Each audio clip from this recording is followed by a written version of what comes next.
Welcome, ladies and gentlemen, to Season 1, Episode 7 of the Dozer Rescue Podcast. I'm your host, Dan Mendoza, and thanks for joining us. In today's episode, we're going to be talking all about aeromedical evacuation and how we care for the military's greatest assets, its members. In today's episode, we have a very special guest, Jefferson, who will be joining us. Jeff is a captain in the United States Air Force Reserves and serves our country as an aeromedical evacuation flight nurse. As a civilian, Jeff also serves as a department administrator for a very prestigious healthcare company. Jeff, thanks for being here today. Thanks for having me. All right. So, guys, episode 7 of the Dozer Rescue Podcast. Last episode was a little while ago. So a lot's been going on. Things continue to be moving and changing, but it's great to be back in the studio here. And I'm super happy to have one of our newest episodes with one of my best friends and super awesome guys. So Jeff, if you can give us a little bit of intro about yourself, what you do, and just let the guys know who you are. Thanks, dude. Hi, everyone. This is Jeff. I'm a flight nurse in the Air Force. Like Dan said, I've been a nurse for 13 years in the civilian side.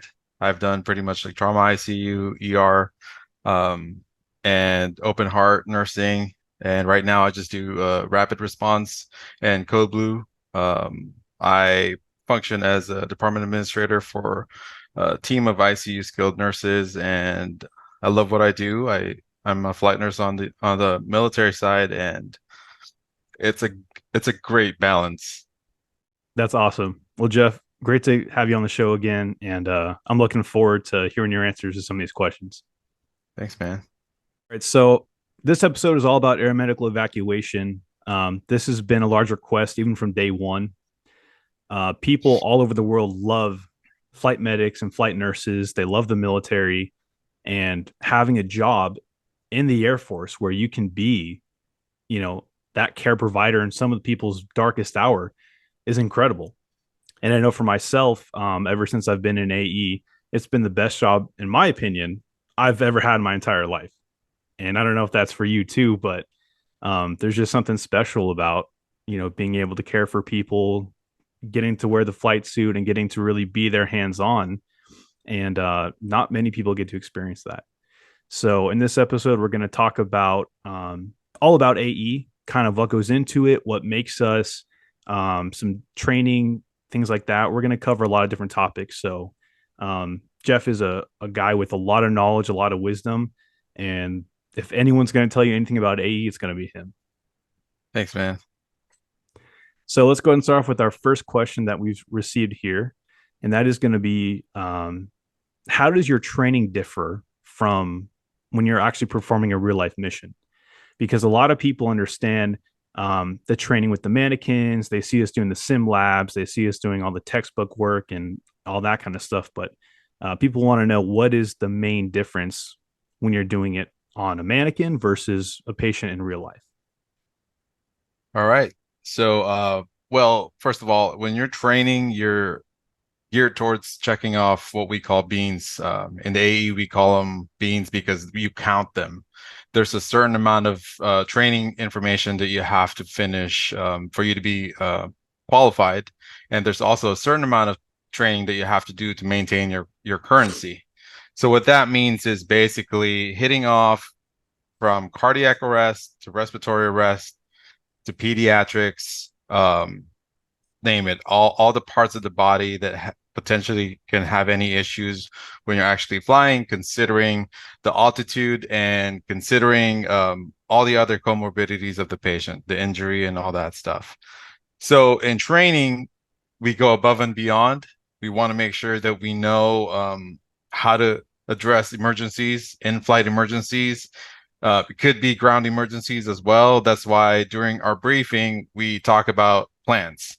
We talk about who's going to respond to what, whose responsibility it's going to be when a patient crashes, when a plane malfunctions, and all of a sudden you have to do an emergency landing. All those things have to be planned. We have simulated patients that we talk about.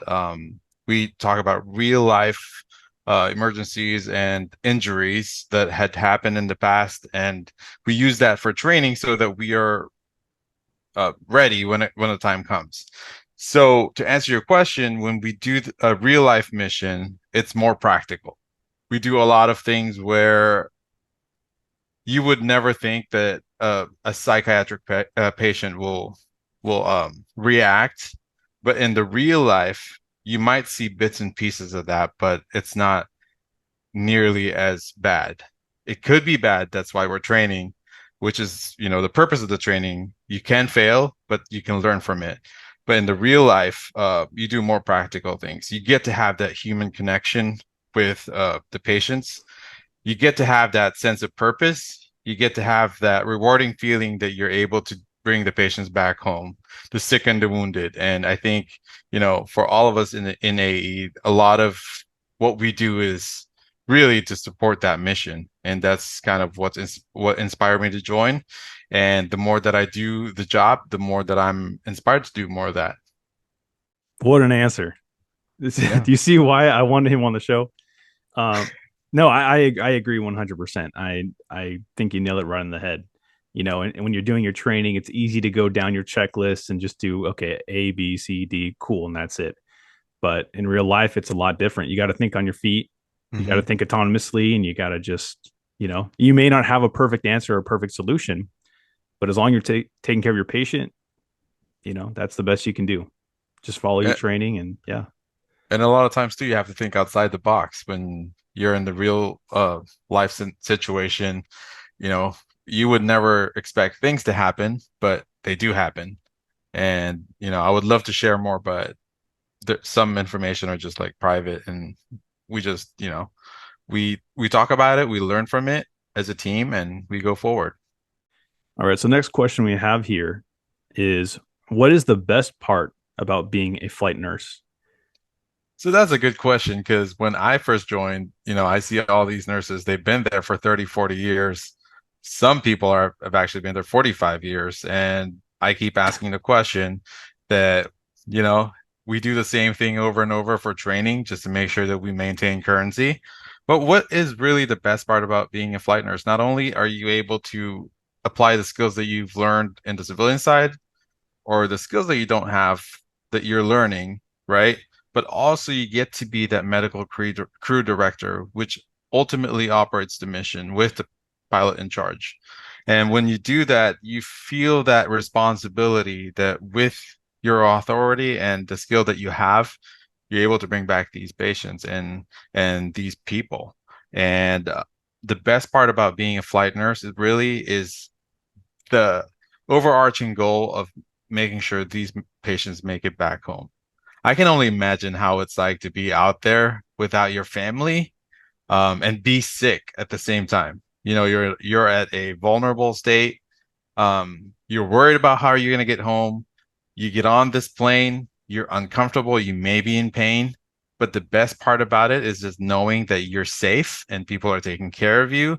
These people are confident and competent, then they will take care of you if anything goes down.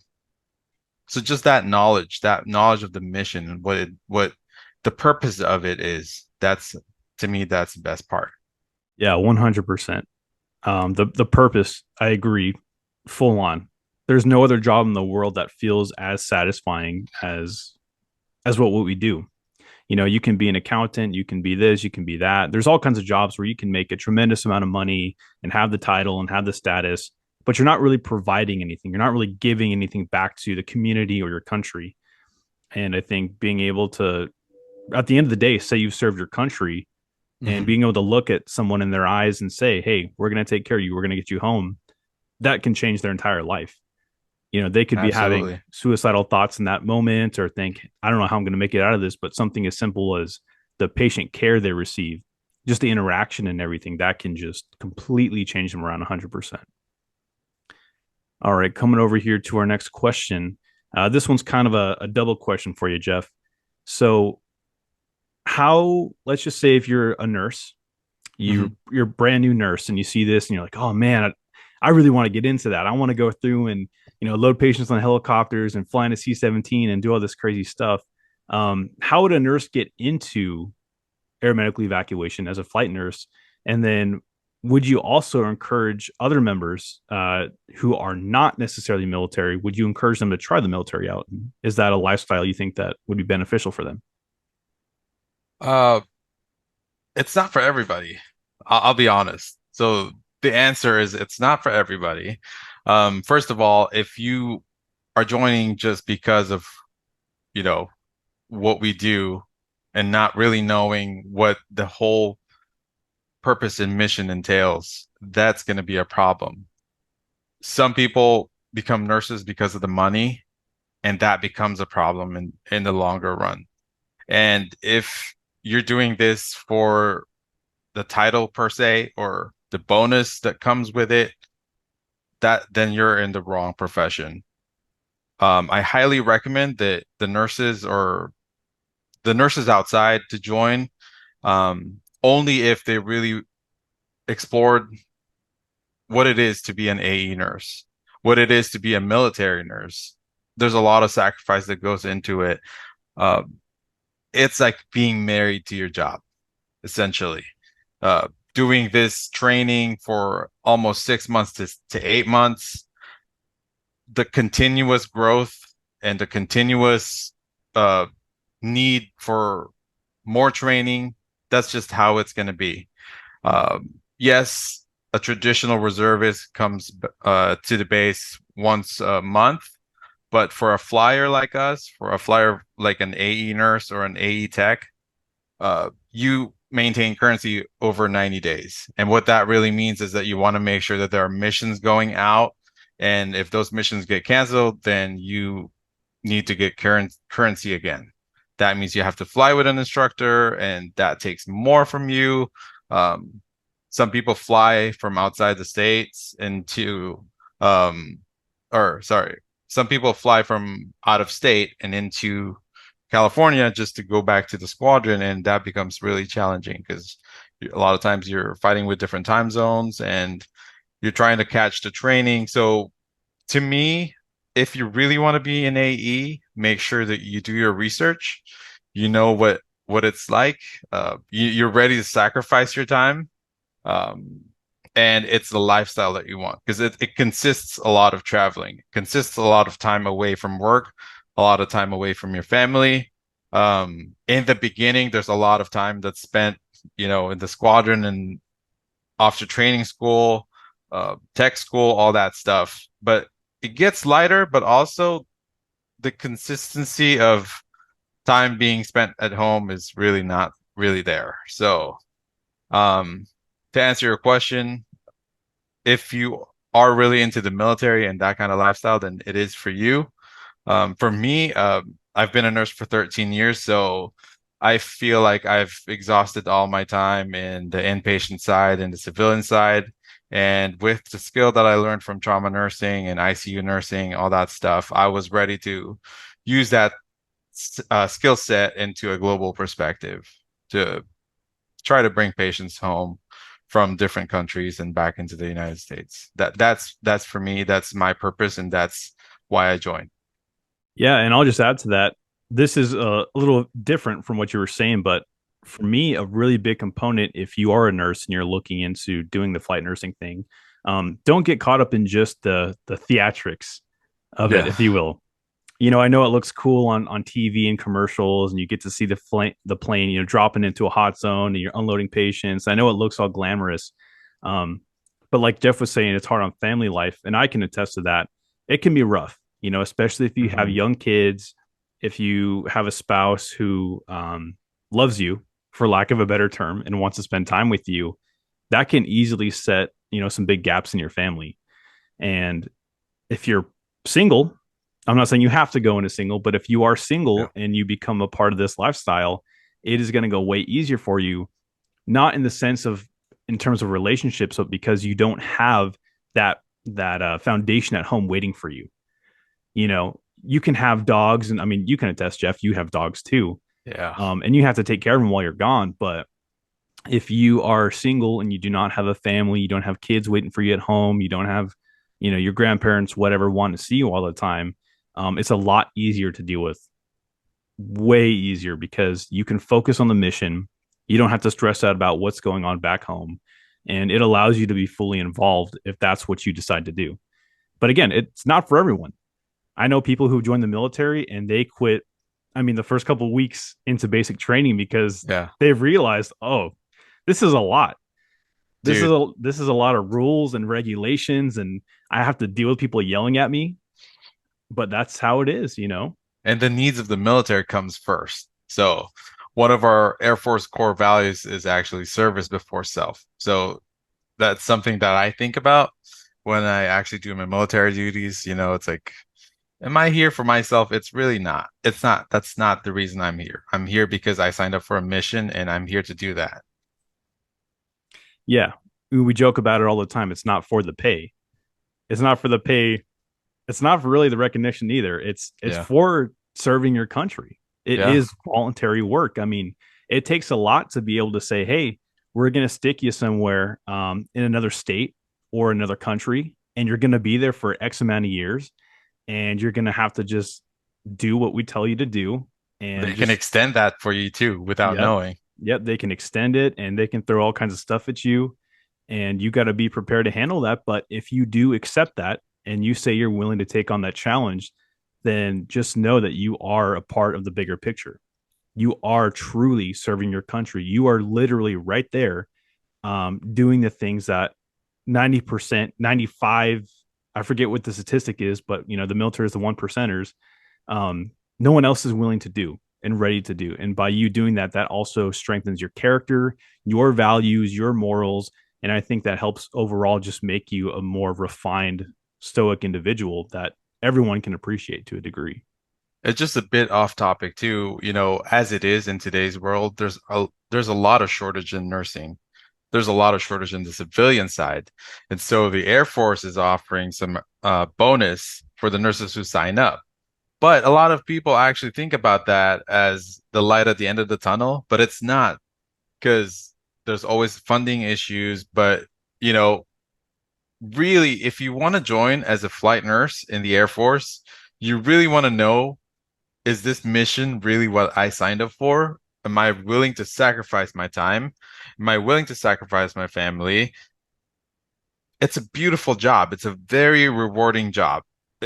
I feel the satisfaction and the skill set that I use learning all these things about the airplane and the aircraft and managing in-flight emergencies and all that stuff. But at the end of the day, it goes back to the mission. And a lot of the nurses, they don't really know that until they get in. But yeah, if you love your country and you would like to do exciting stuff, this is for you. But a lot of times too, I see that some nurses struggle when they don't have a lot of background on the civilian side. When we get into emergencies and stuff like that, it becomes really challenging because you're expected to know your skill to begin with. You're expected to know that they can trust you to run a mission because you function as a medical crew director. What that means is you're responsible for the flight. You're responsible for making sure that the patients make it back home. That's a big responsibility. All right. Well, guys, I wish we could keep talking about this. I mean, just from the conversation alone, you can see me and Jeff have worked together for years. I love working with him. I don't know if he feels the same way about working with me, but you know, we've had a lot of good times, and I can tell you guys from just from being in aeromedical evacuation, uh, as his flight medic, as his charge med tech, I have had so much fun in this job and this position, and especially working with this guy. Like I said, we love our jobs, we love taking care of people, and we want to be on it. And so when we bring that attitude to the table, everything else works perfectly. The synergy works great with not only just us, but our other crew members around us. Mhm. And this is just a job that I would say if you have any interest whatsoever, do some research, talk to your recruiter, watch some videos, look online. There's all kinds of documents and kind of look at the training involved because you will have to do a lot. If you're non-medical, you will have to look at, you know, looking at ACLS algorithms, being able to identify heart rhythms, being able to give medications. There's all kinds of things that um, everyone is expected to know, but our nurses are the primary ones on the scene. So if you're looking at becoming a flight nurse, just understand that there's going to be a certain expectation you're going to have to hold yourself to. But if it sounds like something up your alley, I would 100% recommend it. Again, because we get to travel all the time, all kinds of cool places. We've had some great memories. We've met some amazing people that are going to be lifelong friends. And I think it's just overall one of the best jobs you could ever ask for. But with that being said, here we do have a couple more minutes. Jeff, again, thank you so much for being on here, man. Thanks for having me, dude. I I wish we could keep talking. I know. If you guys are interested, we can do a part two. We can do a part 3 and 4. If you guys want to see him come back on the show, go ahead and leave us some comments, message us, DM us, and we'll try to get Jeff back on the show here. But do you have any last remarks for our listeners or anything else you want to say, Jeff? No, thanks for having me, dude. This is amazing. I mean, there's so much to talk about AE, and if your listeners would like to know more, we can always do a part two or part three, you know? But thanks for having me. Yeah, Appreciate it. yeah, we'll see how much the listeners really like you, but you know, we'll go from there. So, all right, guys. Well, this is going to be the end of the Dozer Rescue Podcast, episode 7. Again, I've had our amazing guest Jefferson with us today. If you guys want to support the podcast, you can donate so we can get better equipment. We can get more guests on the show, maybe fly out and actually do some real training and things like that. You can go to our podcast page where you can donate. You can also make sure you follow us on our YouTube channel. Visit our Etsy store. If you notice the shirt he's wearing right there, ladies and gentlemen, that's a shirt that I personally designed myself. And he's a good friend for supporting. You So should definitely buy it. It's pretty good quality. it's we got all kinds of stuff, guys, and Dozer Rescue is just continuing to grow and expand. So I encourage you, if you're in the military, if you're a first responder, if you're a nurse, if you're just anyone who is a patriot and cares about their country, cares about the jobs we do, and we care about people, this is your place. So again, stay subscribed, look at all of our different options we have to offer, and we're going to continue to put out good content for you guys. So thank you for listening. Thank you for tuning in. Again, I said it a million times, but Jeff, thank you for being on the show. It's hard to track Thanks, this guy man. down. Thanks, It's man. really hard. He is so busy. He's always doing something. So to get him on the show, I was stoked. Thanks, But dude. yeah, so all right, guys. Well, that's gonna be it for this episode. We'll see you in the next one. Leave us some comments, leave us some love, and we'll go from there. So remember, guys, stay safe, stay prepared, and stay tactical. I'll see you guys in the next episode.